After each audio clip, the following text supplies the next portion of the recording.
మన ఆరాధన కొరకై రోమీయులకు రాసిన పత్రిక 5వ అధ్యాయం.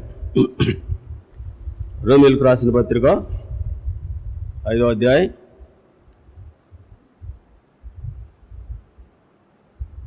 6వ వచనం అందరం కలిసి చదువుతాం.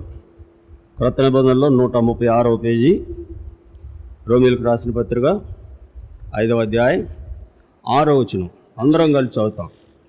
ఏలయనగా మనం ఇంకా బలహీనులమై ఉండగా క్రీస్తు యుక్త కాలమున భక్తిహీనుల కొరకు చనిపోయెను. పిల్లరా, ఈ చదువుబడిన వాక్య భాగంలో అపోస్తలుడైన పౌలు ప్రభువైన యేసుక్రీస్తు వారి యొక్క మరణమును గూర్చి ఇక్కడ ప్రస్తావిస్తూ ఉన్నట్లుగా చూస్తాం. ఆయన చనిపోవడానికి ఇక్కడ 2 కారణాలు పౌలు ప్రస్తావించాడు. మొదటిది మనుషుని బలహీనత, రెండవది మనుషుని భక్తిహీనత. ఇక్కడ భక్తిహీనత అంటే ఏమిటి? భక్తిహీనులు ఎట్లా ఉంటారు? భక్తిహీనత యొక్క ప్రభావం మనుషుల్లో ఎట్లాగా పనిచేస్తుంది? ఈ భక్తిహీనత యొక్క ప్రతిఫలం ఏమిటి అనేది మనుషుడు గ్రహించాలి. భక్తిహీనత అంటే దేవునికి విరోధమైనటువంటి మార్గంలో ఉంటూ నేను భక్తి పరుడనే అని అనుకునేదే భక్తిహీనత అయి ఉన్నట్లుగా చూస్తాం. ఇప్పుడు భక్తిహీనుల కొరకు దేవుడు ఎందుకు చనిపోయాడు అంటే వారిలో ఉన్నటువంటి భక్తిహీనతనంతటిని తీసివేసి దేవునికి ఇష్టమైనటువంటి భక్తి కలిగి దేవుణ్ణి వెంబడించాలి. ఇలా లోకంలో చాలామంది భక్తి పరులుగా ఉన్నట్లుగా చూస్తాం. అయితే వారు అనుసరిస్తున్నటువంటి ఆ భక్తి యొక్క ప్రభావం, ఆ భక్తి యొక్క ప్రతిఫలం ఎరుగకుండానే మనుషులు జీవిస్తూ ఉన్నట్లుగా చూస్తాం. కనుక యోబు గ్రంథం 4వ అధ్యాయం 6వ వచనంలో యోబు స్నేహితులు యోబును ప్రశ్నించారు, నీ భక్తి నీకు ధైర్యము పుట్టించదా? నీ నీతి నీకు ఆధారము కాదా అని వాళ్ళు ప్రశ్నించినట్లుగా చూస్తాం. ఇలా భక్తి అనేది మనుషుని జీవితానికి ప్రయోజనకరముగా ఉండాలి. అపోస్తలుడైన పౌలు తిమోతికి రాస్తూ ప్రస్తుతం కలిగి ఉన్నటువంటి ఈ శరీరానుసారమైన భక్తి కొంతవరకే ప్రయోజనకరము, అయితే దైవభక్తి జీవితానికి లాభదాయకము అని పౌలు చెప్పినట్లుగా చూస్తాం. కనుక ప్రియరే, ఇక్కడ భక్తిహీనులు అంటే వారి జీవిత విధానం ఎట్లా ఉన్నది, వారి యొక్క ప్రవర్తన కానీ వారు సమాజంలో ప్రజలకు ఎట్లా కనబడతారు అనే కొన్ని విషయాలు చూస్తాం. చూడండి, మొదటిదిగా కీర్తన 73, కీర్తనల గ్రంథం 73వ కీర్తన 12వ వచనంలో ఇక్కడ దావీదు వెల్లడిపరుస్తున్నటువంటి మాట. ఆసాపు కీర్తన 73, 12వ వచనం, ఇదిగో ఇట్టివారు భక్తిహీనులు, వీరు ఎల్లప్పుడూ నిశ్చంత గలవారై ధన వృద్ధి చేసుకొందురు. ఇక్కడ ఆసాపు కీర్తన 73 మొదటి వచనం నుండి 11వ వచనం వరకు ఈ భక్తిహీనుల యొక్క జీవితంలో జరిగే కార్యాలను వివరిస్తున్న తర్వాత 12వ వచనంలో ఇక్కడ చెప్పబడిన మాట ఏంటంటే, ఇదిగో ఇట్టివారు భక్తిహీనులు అని చెప్పబడినట్లుగా చూస్తాం. ఇక్కడ ఈ కీర్తన 73వ కీర్తన మొదటి వచనం నుండి 11వ వచనం వరకు ఇలా వీరు ఎట్లా ఉంటారో దేవుని యొక్క ప్రజలుగా ఉన్నటువంటి ఆసాపు వారిని చూసి హృదయమందు వ్యసన పడినట్లుగా చూస్తాం. చూడండి, ఇక్కడ కీర్తన 73 మొదటి 3 వచనాల్లో, ఇశ్రాయేలీయుల శుద్ధ హృదయులను నిశ్చయముగా దేవుడు దయాళుడై ఉన్నాడు. నా పాదములు జారుటకు కొంచెమే తప్పెను, నా అడుగులు జార స్థిరమాయను. భక్తిహీనుల క్షేమము నా కంట పడినప్పుడు గర్వించు వారిని బట్టి నేను మత్సరపడి తిని. ఇక్కడ ఆసాపు తాను దేవుని ఎడల కలిగినటువంటి భక్తిని జ్ఞాపకం చేసుకుంటూ భక్తిహీనుల యొక్క జీవితాన్ని ఆసాపు చూసినప్పుడు ఆసాపు బహుగా మత్సరపడినట్లుగా చూస్తాం. ఇక్కడ మత్సరపడటమే కాకుండా ఇక్కడ 13వ వచనంలో ఏమంటాడంటే, నా హృదయమును నేను శుద్ధి చేసుకొని ఉండుట వ్యర్థమే, నా చేతులు కడుగుకొని నిర్మలుడనై ఉండుట వ్యర్థమే, దినమంతయు నాకు బాధ కలుగుచున్నది, ప్రతి ఉదయం నాకు శిక్ష వచ్చుచున్నది. దేవుని నమ్మినటువంటి వారి జీవితంలో క్షేమము, సంతోషము, ఆనందము ఇవి ఉండడానికి బదులుగా దేవుని నమ్మిన దగ్గర నుండి ఇక్కడ ఆసాపుకి ఏం కలుగుతుందంటే, దినమంతయు నాకు బాధ కలుగుచున్నది, ప్రతి ఉదయం నాకు శిక్ష వస్తున్నది. ఎందుకు ఈ మాట అంటున్నాడంటే, భక్తిహీనులను చూసినప్పుడు పిల్లల వారు ఎట్లా ఉన్నారంటే చాలా క్షేమంగా ఉన్నారు. ఇక్కడ భక్తిహీనుల గురించి వ్రాయబడినటువంటి కొన్ని మాటలు చూస్తాం చూడండి. వీరి జీవితంలో ఏం కలిగి ఉంటారో 6వ వచనం గమనించండి. కావున గర్వము కంఠహారము వలె వారు చుట్టుకొనుచున్నది, వస్త్రము వలె వారు బలాత్కారము ధరించుకొందురు. ఇదిగో ఇట్టివారు భక్తిహీనులు. ఎవరు? వారు గర్వముగా మాట్లాడతారు, బలాత్కారమైనటువంటి పనులు చేస్తారు. ఆ తర్వాత ఇక్కడ 9వ వచనంలో వ్రాయబడిన మాట, ఆకాశము తట్టు వారు ముఖము ఎత్తుదురు, వారు నాలుక భూసంచారము చేయును. వారు చూడడానికి దేవుని వైపు చూస్తున్నారు కానీ వారి నాలుక అంటే వారి మాటలు భూసంచారము చేయుచున్నవి. అంటే భూలోక సంబంధమైనటువంటి మాటలనే వారు పరుగుతారు. ఇలా ఈ భూలోక సంబంధమైన మాటలు ఎట్లా ఉంటాయంటే సమస్తమైనటువంటి అపవిత్రతతో నిండుకున్నటువంటి మాటలే ఈ లోకంలో ప్రజలు మాట్లాడేవారుగా ఉన్నట్లుగా చూస్తాం. వారు పేరుకు మాత్రమే వారి కనులు ఆకాశం తట్టు ఎత్తుతారు కానీ వారు నాలుక భూసంచారము చేయును.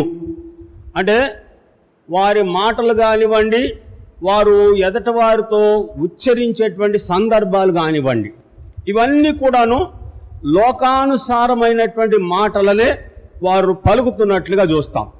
ఆ తర్వాత ఇక్కడ 3వదిగా వ్రాయబడిన మాట 7, 8 వచనాలు.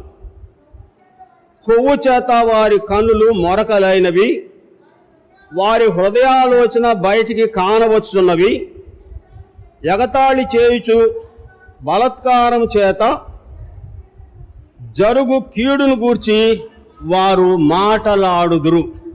ఇక్కడ 4వదిగా 3వదిగా గమనిస్తే వారు క్రొవ్వు చేత వారి యొక్క హృదయం మొరకలైనవి. ప్రభువైన యేసుక్రీస్తు వారు మత్తయి సువార్త 13వ అధ్యాయం 13వ వచనంలో వారు వినుట మట్టుకు విందురు గాని కాననే కానరు, వారి హృదయము క్రొవ్వినది. ఈ క్రొవ్వు దేనికి సాదృశ్యం అంటే పాపానికి సాదృశ్యంగా చూస్తాం. దేవునికి బలి అర్పించేటప్పుడు ఈ కొవ్వునే బలిపీఠం మీద దహించు ఉన్నటువంటి సందర్భాలను చూస్తాం. కనుక ఇక్కడ రాయబడిన మాట, వారి హృదయము క్రొవ్వు చేత నిండి ఉన్నది అని వ్రాయబడిన మాట చూస్తాం. వారు హృదయము క్రొవ్వినది. ఇక్కడ 4వది గమనించినప్పుడు 11వ వచనం చూడండి. దేవుడు ఎట్లు తెలుసుకొనును, మహోన్నతునికి తెలివి ఉన్నదా అని వారు అనుకొందురు. ఇదిగో ఇట్టివారు భక్తిహీనులు, వీరు ఎల్లప్పుడూ ధనవృద్ధి చేసుకొందురు. ఈ భక్తిహీనత అంటే దేవుణ్ణి వెంబడిస్తున్నామని అనుకున్నటువంటి ఇజ్రాయేల్ ప్రజలు దేవుడు ఎట్లు చూస్తాడు, ఎట్లు తెలుసుకొనగలడు, మహోన్నతునికి తెలివి ఉన్నదా అని వీళ్ళు ప్రశ్నిస్తూ ఉన్నట్లుగా చూస్తాం. ఇక్కడ ఈ మాటలు దేన్ని అనుసరించి వస్తామంటే మనుషుల్లో ఉన్నటువంటి భక్తిహీనతను అనుసరించి మనుషులు లోకంలో జీవిస్తూ ఉన్నట్లుగా చూస్తాం. ఇదిగో ఇట్టివారు భక్తిహీనులు అని తెలియపరిచినట్లుగా చూస్తాం. చూడండి, యెషయా గ్రంథం 29వ అధ్యాయం. యెషయా గ్రంథం 29వ అధ్యాయం 16వ వచనం చూడండి.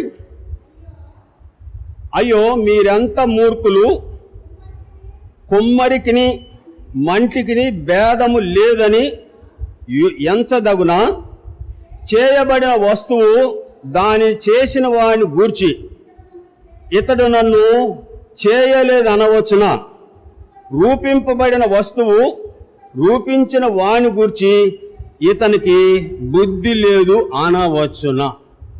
ఇక్కడ భక్తిహీనులు దేవుడు ఎట్లా తెలుసుకుంటాడు, అసలు ఆయనకి తెలివి ఉన్నదా, ఈ విషయం ఆయన దేవుడు ప్రశ్నించేది ఏమిటంటే, రూపించినటువంటి వానికే బుద్ధి లేదు అనే మనసు ఈ భక్తిహీనులు కలిగి ఉన్నట్లుగా చూస్తాం. కనుక మీరు మొదటిగా ఇట్టివారు భక్తిహీనులు. ఇట్టివారు అంటే తమ హృదయమును బలత్కారము చేత నింపుకున్నటువంటి వారు క్రొవ్వు చేత వారి హృదయము మొరకలైనవి అని రాయబడి ఉంది. ఆ తర్వాత వారు బలత్కారము జరిగింతురు, ఆకాశం వైపు కనులెత్తుతారు కానీ వారి నాలుక భూసంచారం చేయులు. ఇక్కడ నాలుగవదిగా అసలు దేవునికి ఏమి కూడాను తెలివి లేదు, ఆయన ఏమి కూడా తెలుసుకోలేడు అని అనేటువంటి అనుభవం భక్తిహీనుల్లో మొదటిదిగా చూస్తాం.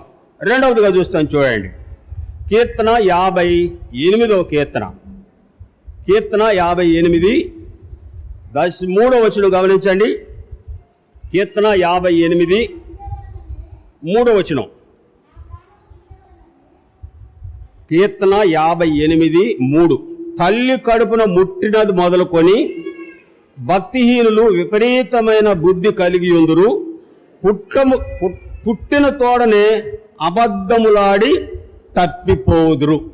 ఇక్కడ ఈ భక్తిహీనులు తల్లి కడుపున పుట్టినది మొదలుకొని అబద్ధమాడుచు తప్పిపోదురు, విపరీతమైన బుద్ధి కలిగి ఉందురు. ఇక్కడ బాల్యము నుండే భక్తిహీనత అనేది మనిషిని ఆవరించి ఉన్నట్లుగా చూస్తాం. ఇలా దీనికి కారణం ఏమిటంటే, ఆదికాండం 8వ అధ్యాయం 21వ వచనంలో నరుని హృదయము బాల్యము నుండే చెడ్డది అని రాయబడినట్లుగా చూస్తాం. అంటే వారు పుట్టిన తోడనే అబద్ధములాడుచు తప్పిపోదురు, నరుని హృదయము బాల్యము నుండే చెడ్డది అని వ్రాయబడినట్లుగా చూస్తాం. ఇలా ఆ తర్వాత ఇదే సామెతల గ్రంథంలోనే 20వ అధ్యాయం 11వ వచనంలో వీరి స్వభావం తెలియపరచబడుతున్నట్లుగా చూస్తాం. సామెతల గ్రంథం 20వ అధ్యాయం 11వ వచనం.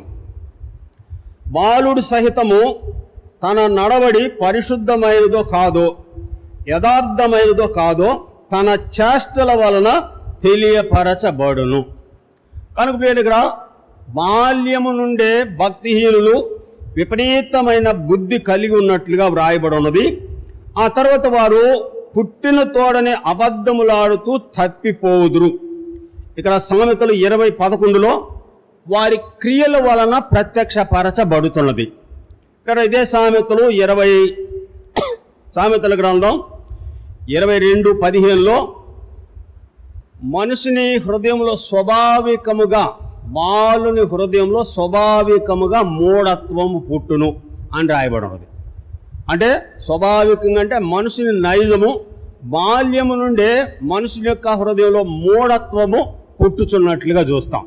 ఇక్కడ మూఢత్వము, మూర్ఖత్వము ఇవన్నీ కూడాను ప్రజల యొక్క జీవితాల్లో చూస్తాం. అంటే మూఢత్వం అంటే వారు నమ్మిందే సిద్ధాంతం. ఇక్కడ బాలుని హృదయం స్వాభావికంగా మూఢత్వము పుట్టును. కనుక ఇక్కడ భక్తిహీనుల్లో ఉన్న రెండవ లక్షణం ఏంటంటే, వారు పుట్టుకతోనే విపరీతమైన బుద్ధి కలిగి ఉంటారు, అబద్ధములాడుచు వారు తప్పిపోదురు అని రాయబడి ఉంది. భక్తిహీనుల్లో ఉన్న రెండవ లక్షణం ఏంటంటే, పుట్టుకతోనే వారు అబద్ధములో పెరిగినటువంటి వారు. మూడవదిగా చూస్తాను, చూడండి, కీర్తన 36, కీర్తనల గ్రంథం 36 మొదటి వచనం. భక్తిహీనుని హృదయములో అతిక్రమము దేవోక్తి వలె పలుకుచున్నది, వాని కనుల ఎదుట దేవుని భయము బొత్తిగా లేదు అని రాయబడినది. భక్తిహీనుల యొక్క హృదయంలో అతిక్రమము దేవోక్తి వలె పలుకుచున్నది, వాని కన్నుల ఎదుట దేవుని భయము ఏమాత్రం కూడాను లేదు. మీరు ఈ విషయాన్ని గమనిస్తే లూకాసు వార్త 18వ అధ్యాయంలో ఇద్దరు వ్యక్తులు దేవాలయంలో ప్రార్థన చేస్తున్నట్లుగా వ్రాయబడి ఉంది. ఒకడు పరిసేయుడు, ఒకడు సుంకరి. ఇక్కడ సుంకరి యొక్క హృదయము దేంతో నింపబడింది అంటే అక్రమము అతిక్రమముతో నింపబడినట్లుగా చూస్తాం. యేసు ప్రభు చెప్పిన మాట, హృదయము నిండిన దానిని బట్టి నోరు మాటలాడును. ఇప్పుడు భక్తిహీనుల హృదయం అతిక్రమం ఉన్నది. ఈ అతిక్రమము పైకి మాట్లాడుతున్నప్పటికీ వీరు ఎట్లా ఉన్నదంటే దేవునితో మాట్లాడుతున్నట్టు, దేవుని సన్నిధిలో ప్రార్థన చేస్తున్నట్లుగా ఉన్నది. అతిక్రమము దేవోక్తి వలె పలుకుతున్నది, అంటే దేవుణ్ణి మాట్లాడుతూ దేవుని స్తుతిస్తున్నట్లుగా ఉన్నది. పరిచయం యొక్క మాటలో మీరు గమనిస్తే ఇక్కడ అతడు మాట్లాడినటువంటి మాటలన్నీ కూడాను అక్రమముతో నిండుకున్నవి. అతడు పలికినటువంటి మాటలు ఏంటంటే, వారానికి 3 సార్లు నేను ఉపవాసం ఉంటున్నాను, నా సంపాదన అంతట్లో 10% ఇస్తున్నాను, నన్ను దొంగల్లాగా ఉంచకుండా ఉన్నందుకు వందనాలు, వ్యభిచారులాగా ఉంచకుండా ఉన్నందుకు వందనాలు, ఈ సొంకర్లాగా ఉంచకుండా ఉన్నందుకు వందనాలు అని దేవునికి ప్రార్థన చేస్తున్నట్లుగా చూస్తాం. అంటే ఇప్పుడు ఇతడు చెప్పినటువంటి ఈ 3 విషయాలు ఏంటి? దొంగల్లాగా, వ్యభిచారులాగా, ఈ సొంకర్లాగా ఉంచకుండా ఉన్నందుకు వందనాలు. అంటే ఇప్పుడు వీళ్ళ ముగ్గురిని ఎవరు చేశారు? దొంగలు కానీ, వ్యభిచారులు కానీ, లేక సొంకర్లు కానీ. వీళ్ళు ఎవరు చేశారని అంటే, ప్రసంగి 9లో దేవుడు నరులను యథార్థవంతులుగానే చేశాడు, కానీ వారు వివిధమైన తంత్రములు కల్పించుకున్నారు అని రాయబడినది.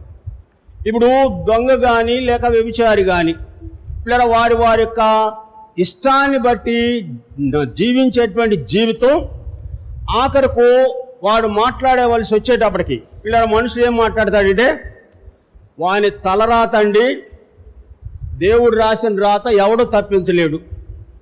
ఇప్పుడు ఒక తండ్రికి ఒక 4 కుమారులు ఉన్నారనుకోండి, ఒక కుమారునేమో పెద్ద ఆఫీసర్గా, ఒక కుమారుని పెద్ద బందిపోడు దొంగగా, మరొక కుమారుని వ్యభిచారిగా అనమని నియమిస్తే దేవుడు కూడా అట్లాగే చేశాడు అనుకోవచ్చు.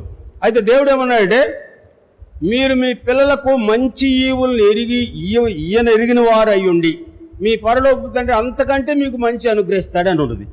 ఇలా తప్పు చేసేదేమో మనుషుడు, ఆ తప్పును ఎవరి మీదకి నెడతాడంటే దేవుని మీదకి నెట్టేస్తాడు. భక్తిహీనుల యొక్క హృదయంలో అతిక్రమము దేవోక్తి వలె పలుకుచున్నది. తప్పు చేసేదేమో మనుషుడు, తప్పు నెట్టేదేమో దేవుని మీదకి. ఏమయ్యా నువ్వెందుకు పండు తిన్నావు అని చెప్పేసి ఆదాముని అడిగితే ఆదాము చెప్పిన జవాబు ఏంటంటే, నీవు నాతో ఉండుటకు ఇచ్చిన స్త్రీ బట్టే నేను తిన్నాను, తప్పు నాది కాదు. తప్పు ఎవరిదంటే, నువ్వు తప్పు చేసింది నువ్వే, ఆ స్త్రీని ఇకపోతే నేను తప్పు చేసేవాడిని కాదు. అసలు వాస్తవంగా ఎందుకు తిన్నాడంటే, భార్య మాట విని దేవతలం అయిపోతామయ్యా, దేవుడు మనల్ని మోసం చేశాడు, నువ్వు తిను అనేటప్పటికి తినేశాడు. పాపంలో పడిన తర్వాత దేవుడు వచ్చి అడిగేటప్పటికి, నీవు నాతో ఉండుటకు ఇచ్చిన స్త్రీ బట్టే నేను తిన్నాను, తప్పు నాది కాదు. కనుక పేరు మనుషుని యొక్క ఈ నైజం ఏంటంటే, తప్పు చేసేది వీడు, ఆఖరికి చెప్పేది అంటే వాడి తలరాత అంటే దేవుడు రాసిన రాత, ఎవడో తప్పించలేడు. కనుక పేరు ఇక్కడ రెండవది, భక్తిహీనులు ఏమంటారంటే, వారి హృదయంలో ఉన్నటువంటి అతిక్రమము దేవోక్తి వలె పలుకుచున్నది. కీర్తన 78, 37, 38, 39 వచనాల్లో వారు దేవుని ఎదుట నిలిచి ఏం చేశారంటే, ఆయనను వారి హృదయం ఆయన స్థిరముగా ఉండలేదు, వారు తమ నాలుకలతో ఆయన ఎదుట బొంకిరి, నోటి మాటలతో ఆయనను ముఖస్తుతి చేసిరి అని రాయబడినట్లుగా చూస్తాం. కనుక నేను ఇక్కడ మూడవదిగా, భక్తిహీనుల యొక్క హృదయంలో అతిక్రమము దేవోక్తి వలె పలుకుచున్నది. చూడండి, యోబు గ్రంథం 15వ అధ్యాయం. యోబు గ్రంథం 15వ అధ్యాయం 16వ వచనం. అట్లుండగా హేయుడును చెడినవాడును నీళ్లు త్రాగునట్లు దుష్క్రియలు చేయువాడును మరి అపవిత్రుడు కదా. ఇక్కడ దుష్క్రియలు నీళ్లు త్రాగినట్టు త్రాగేటువంటి వాడు అపవిత్రుడు కదా. అపవిత్రుడే.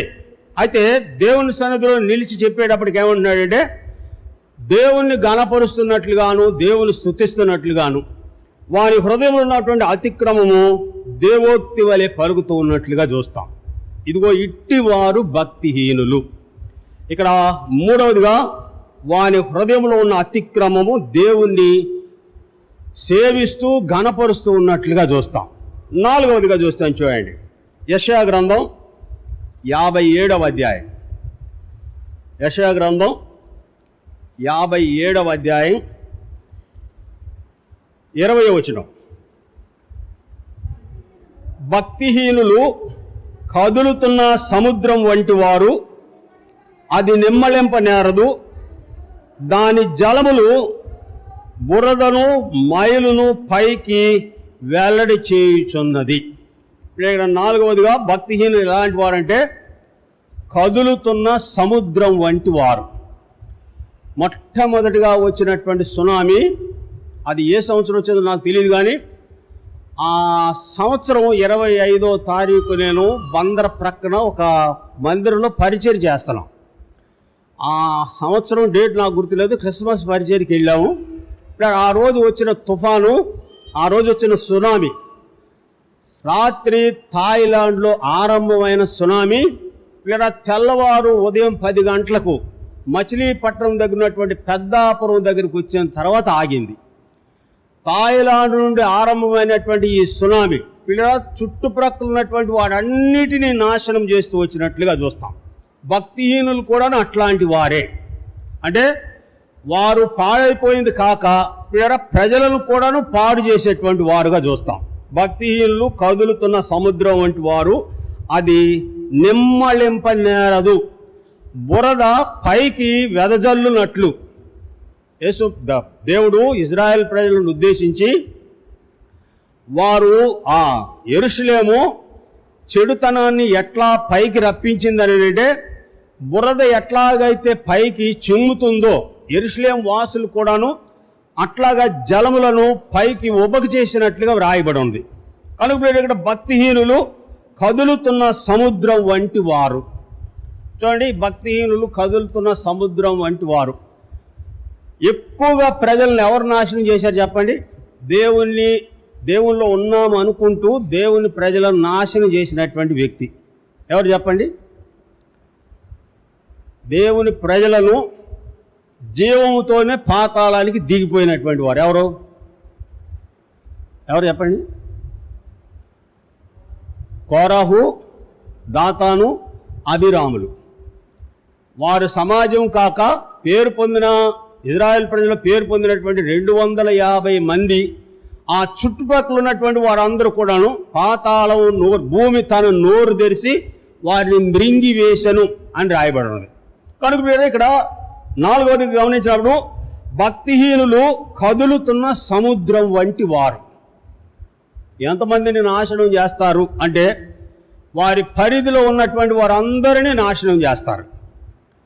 సంఖ్యాకాండం 25వ అధ్యాయం 9వ వచనం మీరు చదివితే, ఒక్క దినమందే 24,000 మంది హతమైపోయినట్లుగా వ్రాయబడి ఉన్నది.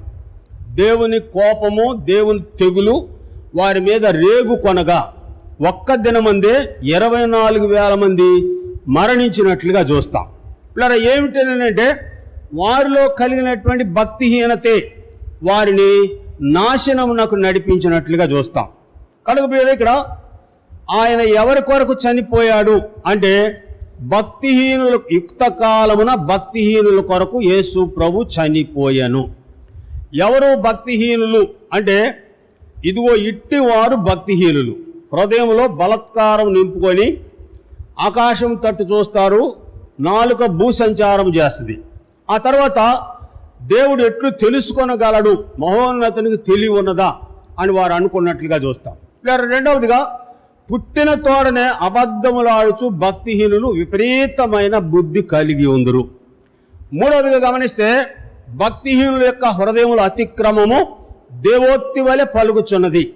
4వది ఇక్కడ భక్తిహీనులు కదులుతున్న సముద్రం వంటి వారు. అంటే ఒక్కసారి సముద్రం అలజడ రేగింది అని అంటే పిల్లలు ఎంతమందిని నాశనం చేస్తుందంటే, పరిసర ప్రాంతాల్లో ఉన్నటువంటి వారందరినీ నాశనానికి నడిపిస్తుంది.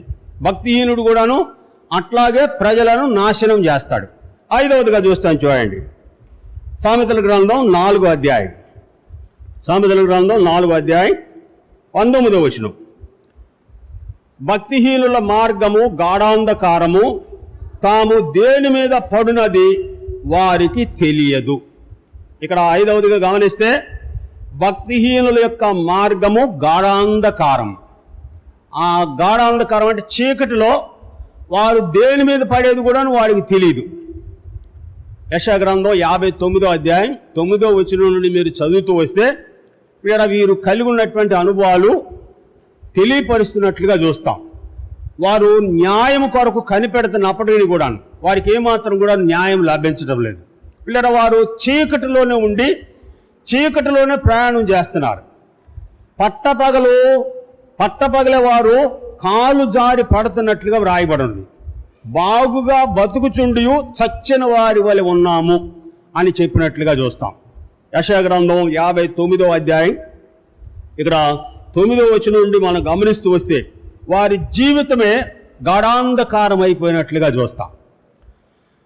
యోహాను రాసిన మొదటి పత్రిక 2వ అధ్యాయం 11వ వచనంలో వాని కనులకు గుడ్డితనము కలిగినది గనుక తాను ఎక్కడికి పోవచ్చున్నాడో వానికి తెలియదు అని రాయబడింది. తన సహోదరుని ద్వేషించువాడు తన కనులకు గుడ్డితనం కలుగు చేశాడు కనుక వాడెక్కడికి పోవచ్చున్నాడు తెలియదు అని రాయబడింది.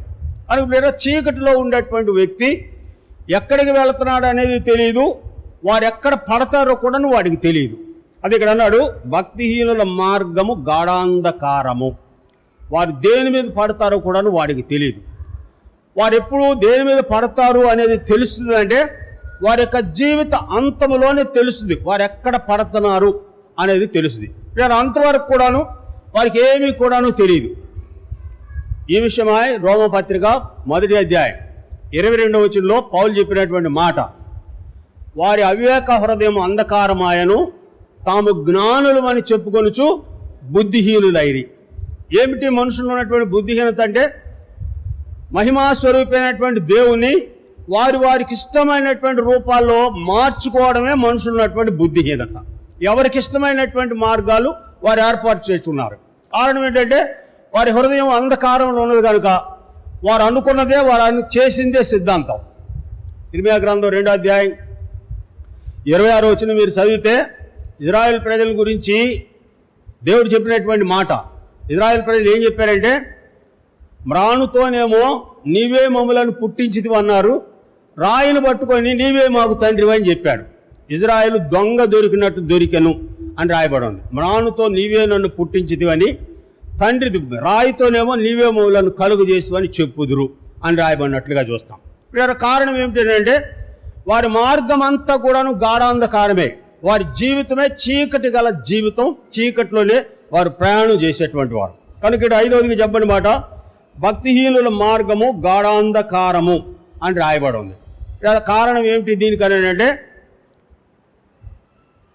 2వ కొరింథీ పత్రిక 4వ అధ్యాయం 4వ వచనంలో క్రీస్తు సువార్త ప్రకాశము వారికి ప్రకాశింపకుండు నిమిత్తము ఈ యుగ సంబంధమైన దేవత అవిశ్వాసులైన మనోనేత్రములకు గుడ్డితనము కలుగజేసెను అని రాయబడి ఉంది.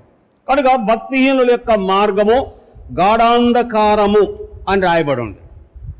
మహాజ్ఞానుడు సొలొమోను తాను రాసినటువంటి ప్రసంగి గ్రంథం 9వ అధ్యాయం చూడండి. ప్రసంగి గ్రంథం 9వ అధ్యాయం 3వ వచనం, అందరికీ ఒకటే గతి సంభవించును, సూర్యుని కింద జరుగు వాటిలో ఇది బహు దుఃఖకరము, మరియు నరుల హృదయము చెడుతనముతో నిండి ఉన్నది, వారు బ్రతుకు కాలమంతయు వారి హృదయమందు వెర్రితనముండును, తరువాత వారు మృతుల యొద్దకు పోవుదు, ఇది దుఃఖకరమైన స్థితి. వారి హృదయం మీద వెర్రితనముండును. దేవుడన్నా కానీ దేవుని గురించి చెప్పినా కానీ దేవుని మాటలు వింటున్నప్పటికీ కూడా వారి హృదయం ఏమాత్రం కూడాను స్పందించినటువంటి స్థితిని చూస్తాం. భక్తిహీన యొక్క స్థితి మనుషుని జీవితంలో వారి మార్గము అంధకారమైన కారణం చేత వారు బలత్కారమును ఎగతాళి కూడాను చేస్తున్నట్లుగా చూస్తాం. ఆదికాండం 19వ అధ్యాయంలో దేవుని దూతలైనటువంటి వారు లోతుతో చెప్పారు, నువ్వు వెళ్ళి నీకు సంబంధించిన వారు ఎంతమంది ఉన్నారో వాళ్ళందరినీ బయటికి తీసుకున్నామన్నప్పుడు లోతు కుమార్తెలను పెళ్లి ఆడనై ఉన్నటువంటి పురుషుల దగ్గరికి వెళ్ళి దేవుడి పట్టణమును నాశనం చేయబోతున్నాడు, మీరు బయటకు రండి అని చెప్పి ఆహ్వానించినప్పుడు పిల్లలు వారు ఎగతాళి చేసిరి అని రాయబడవు. వారి హృదయం మీద వెర్రితనముండును. ఆ వెర్రితనం యొక్క ప్రతిఫలం ఎప్పుడు తెలుస్తుందంటే వారు మృతుల లోకానికి వెళ్ళినప్పుడు మాత్రం కానీ తెలియదు. ఇప్పుడు అక్కడికి వెళ్ళిన తర్వాత ఇక మనుషుడు ఏమాత్రం కూడా సరి చేసుకోలేడు. కనుక ఇక్కడ 5వదిగా భక్తిహీనుల మార్గము గాఢాంధకారము, వారు దేని మీద పడేది వారికి తెలియదు. 6వదిగా చూస్తాను చూడండి, సామెతల గ్రంథం 13వ అధ్యాయం 9వ వచనం. సామెతల గ్రంథం 13వ అధ్యాయం 9వ వచనం. నీతిమంతుల వెలుగు తేజరిల్లును, భక్తిహీనుల దీపము ఆరిపోవును. ఇక్కడ 6వదిగా భక్తిహీనుల దీపము ఆరిపోవును. ఇక్కడ ఈ దీపాన్ని గురించి వ్రాయబడినటువంటి మాట ఏంటంటే సామెతల గ్రంథం 20వ అధ్యాయం 27వ వచనంలో నరుని ఆత్మ యెహోవా పెట్టిన దీపము అని రాయబడింది. నరుని ఆత్మ యెహోవా పెట్టిన దీపము. అయితే ఇక్కడ భక్తిహీనుల దీపము ఆర్పివేయబడును. ఇక్కడ మనుషులున్నటువంటి ఆత్మ విలువ ఎవరికి తెలుసు అంటే మొదటిది దేవునికి తెలుసు, రెండవది సాతానుకు తెలుసు. ఆత్మ ఉన్నటువంటి మనుషులకి ఆత్మ విలువ ఏమాత్రం కూడాను తెలియనటువంటి స్థితిని చూస్తాం. ఆత్మ విలువ తెలుసు కనుకనే దేవుడు మనుషులందరి ఎడల చూపేటువంటి ఆ ప్రేమను చూస్తాం. ఆత్మ విలువ తెలుసు కనుకనే సాతానుడు విడవకుండా మనుషుని వెంటాడుతూ తన నివాసానికి తీసుకువెళ్ళడానికి ప్రయాసపడుతూ ఉన్నట్లుగా చూస్తాం. ప్రభువైన యేసుక్రీస్తు వారు మార్కు సువార్త 8వ అధ్యాయం 36వ వచనంలో ఒకడు సర్వలోకమును సంపాదించుకొని తన ప్రాణమును పోగొట్టుకున్నట్టు వల్ల వానికి ఏమి ప్రయోజనము అని రాయబడం. అంటే లోకమంతా నీదైనప్పటికీ కూడాను నీలో ఉన్నటువంటి ఆత్మకు ఈ లోకమంతా కూడాను సాటి రాదు. ఆత్మ విలువ ఎంత అనేది దాన్ని బట్టి నువ్వు ఆలోచన చేస్తే నీకు అర్థమవుద్ది. వందల కోట్ల రూపాయలు ఉండొచ్చు గాక, అయితే అవి ఏమున్నా కానీ నీ ఆత్మకు ఏమాత్రం కూడా సాటి రావు. సామెతల గ్రంథం 11వ అధ్యాయం 4వ వచనంలో ఉగ్రత దినమందు ఆస్తి అక్కరకు రాదు, నీతి మరణము నుండి రక్షించును అని రాయబడదు.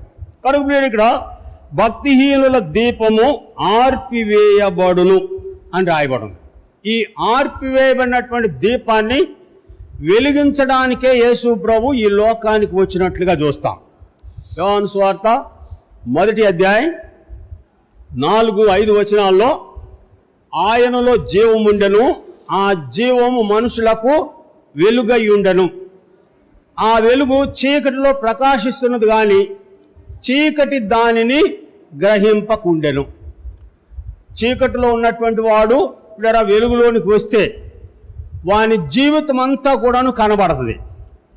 కీర్తన 90లో మోషే ఏమన్నాడంటే నీ ముఖకాంతిలో మా రహస్య పాపములు కనబడుచున్నవి. యోహాను సువార్త 3వ అధ్యాయం 19వ వచనంలో రాయడనమాట, వెలుగు లోకంలో ఉన్నప్పటికీ కూడాను మనుషులు వెలుగును ప్రేమింపక చీకటినే ప్రేమించిరి. వాని క్రియలు దుష్క్రియలుగా కనబడకున్నట్లు వాడు వెలుగును వద్దకు రాడు అని రాయబడం. ఆ వెలుగు లోకంలో ప్రకాశిస్తున్నది కానీ మనుషులు తమ క్రియలు చెడ్డవైనందున వెలుగును ప్రేమింపక చీకటినే ప్రేమించిరి అని రాయబడం. ఆ తర్వాత 9వ వచనంలో రాయబడమాట, నిజమైన వెలుగుండెను, అది ప్రతి మనిషిని వెలిగించుచున్నది అని రాయబడదు. యోహాను సువార్త 1వ అధ్యాయం 9వ వచనంలో నిజమైన వెలుగుండెను, అది ప్రతి మనిషిని వెలిగించుచున్నది అని రాయబడదు. కనుక ఈ భక్తిహీనుల కొరకు ఇక్కడ ప్రభు ఎందుకు చనిపోయాడు, వాని దీపము ఆర్పివేయబడుతుండగా ఆ దీపాన్ని వెలిగించుటకు ఆయన ఈ లోకానికి వచ్చినట్లుగా దేవుని వాక్య భాగంలో చూస్తాం. చూడండి 7వదిగా చూస్తాం, యోధా పత్రిక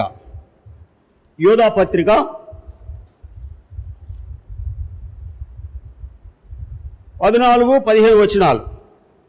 ఆదాము మొదలుకొని 7వ వాడైన నోవాహు కూడాను వీరిని గూర్చి ప్రవచించి ఇట్లనెను, ఇదిగో అందరికి తీర్పు తీర్చుటకును వారిలో భక్తిహీనులందరూ భక్తిహీనముగా చేసినటువంటి వారి భక్తిహీనత క్రియలన్నిటిని గూర్చి భక్తిహీనులైన పాపులు తమకు విరోధముగా చెప్పిన కఠినమైన మాటలను గూర్చి వారిని ఒప్పించుటకు, దేవునికి వ్యతిరేకంగా మాట్లాడినటువంటి మాటలన్నిటినీ వారి చేత ఒప్పించుటకు ఆయన వేవేల దూతలతో వేయించేసెను అని రాయబడి ఉంది. భక్తిహీనుల యొక్క భక్తిహీనత తీసివేసి, ఇక్కడ రాయబడిన మాట ఏంటంటే, భక్తిహీనముగా క్రియలన్నిటి గురించి భక్తిహీనులైన పాపులు తనకు విరోధముగా చెప్పిన కఠినమైన మాటలన్నిటి గురించి వారిని ఒప్పించుటకు ప్రభు తన వేవేల పరిశుద్ధుల పరివారముతో వచ్చాను. ఇక్కడ ఏమిటి దేవునికి వ్యతిరేకంగా వారు మాట్లాడిందంటే, దేవునికి తెలివి ఉన్నదా, మహోన్నతుడైన దేవుడు ఎట్లు తెలుసుకొనగలడు, ఆ తర్వాత దేవుని సన్నిధిలో ఉన్నామనుకుంటూ దేవుని మీద అపవాది మోపటం, నన్ను దొంగల్లాగా ఉంచకుండా ఉన్నందుకు వందనాలు, వ్యభిచారిలాగా ఉంచకుండా ఉన్నందుకు వందనాలు. ఇలా దేవునికి విరోధంగా మాట్లాడేటువంటి మాటలన్నిటినీ వారి చేత ఒప్పించుటకు ఆయన వేవేల పరిశుద్ధులతో వచ్చాను అని రాయబడినట్లుగా చూస్తాం. మనుషుల్లో ఉన్నటువంటి భక్తిహీనతను తీసివేయి నిమిత్తమై. చూడండి, వాక్య భాగం చూద్దాం. మొదటి సమూయేలు గ్రంథం 12వ అధ్యాయం. మొదటి సమూయేలు గ్రంథం 12వ అధ్యాయం 19వ వచనం. ఇశ్రాయేలు ప్రజలు సమూయేలు దగ్గరకు వచ్చి సమూయేలుతో చెప్పుచున్నటువంటి మాట, సమూయేలు తిట్లనేది,